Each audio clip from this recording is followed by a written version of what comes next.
Assalamualaikum warahmatullahi wabarakatuh. Saya Sri Ramasari, saya di kelas manajemen sore kelas C. Jadi saya akan menjelaskan tentang teori produksi dan fungsi produksi. Produksi kegiatan memproses input menjadi output.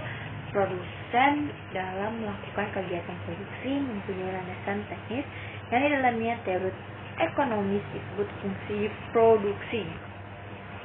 Bentuk-bentuk organisasi perusahaan. Yang pertama itu di perorangan, kelebihannya mudah dibentuk dan sederhana, kekurangannya itu relatif sulit mendapatkan modal. Yang kedua itu di kerjasama usaha, itu persekutuan, kelebihannya mudah didirikan, cepat mengambil keputusan, kelemahannya itu sukar mendapatkan modal tambahan dari pihak ketiga, pengambilan uang tunai tidak terkontrol. Yang ketiga itu ada perseorangan. Perseorangan itu kelebihannya adanya tanggung jawab terbatas kalau usaha relatif besar, kekurangannya itu ada struktur pengambilan keputusan relatif kompleks, akibatnya pengambilan keputusan relatif lambat. Fungsi produksi. Fungsi produksi menjelaskan hubungan antara faktor-faktor produksi dengan hasil produksi. Faktor produksi dikenal dengan istilah input, sedangkan hasil produksi disebut sebagai output. Hubungan kedua variabel input dan output tersebut dapat dinyatakan dalam bentuk persamaan sebagai berikut: Q sama dengan F dalam kurung K, L, N, dan T. Q itu adalah jumlah output, K itu modal, L itu tenaga kerja, R itu kekayaan, dan T itu teknologi. Faktor teori produksi: sumber daya alam, sumber daya manusia, sumber daya modal, sumber daya pengusaha, sumber daya informasi. Dimensi jangka panjang dan jangka pendek.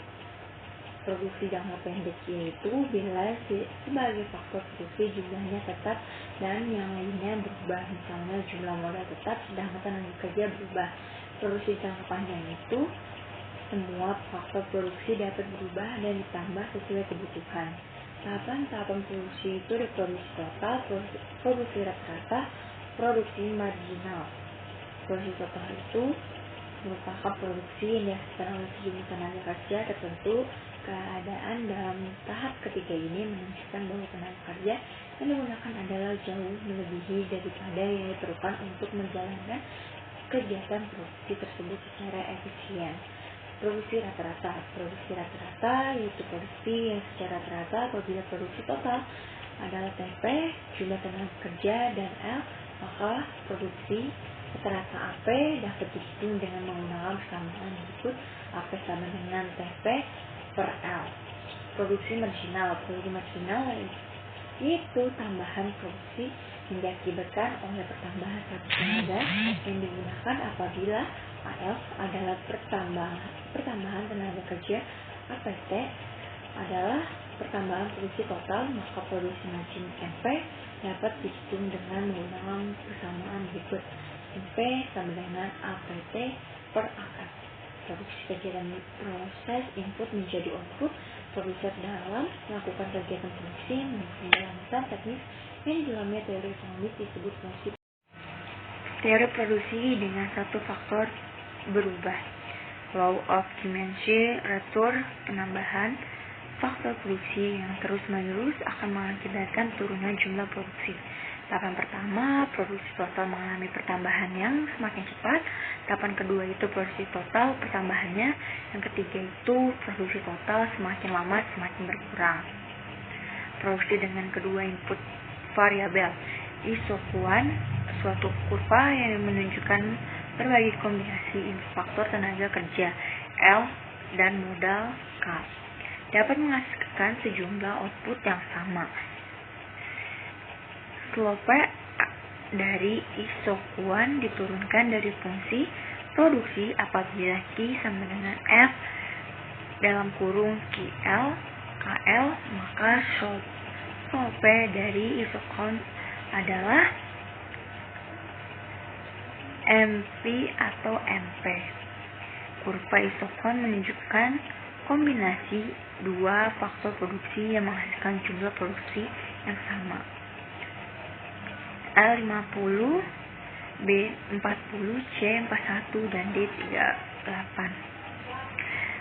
unit of labor nya 1, 2, 3, dan 4. Total outputnya 1.500, 1.500, dan 1.500. Jadi semuanya sama.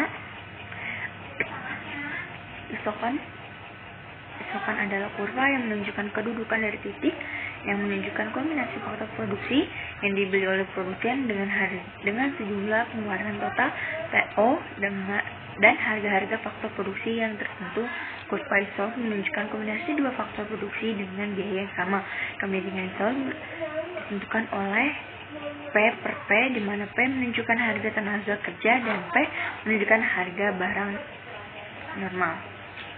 Keseimbangan seorang produsen berada dalam kondisi keseimbangan apabila dengan sejumlah pengeluaran biaya tertentu ia dapat menghasilkan output dan maksimal, atau dengan kata lain, untuk menghasilkan sejumlah output tertentu diperlukan biaya yang minimal. Dengan menempatkan isokon dalam isokon dapat biaya gak sama.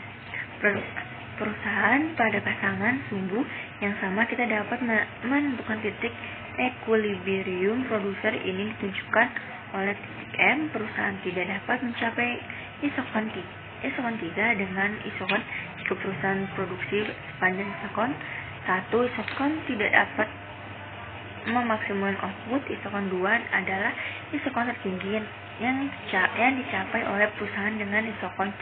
Jadi mencapai titik equilibrium, perusahaan tersebut harus membelanjakan $5 dari pengeluaran total TO untuk pembelian 5K dan $5 sisanya untuk membeli 5L. Pada titik equilibrium M, kita peroleh MRST sama dengan MPL per MPK sama dengan PL per PK sama dengan 1. Sekian dari saya. Assalamualaikum warahmatullahi wabarakatuh.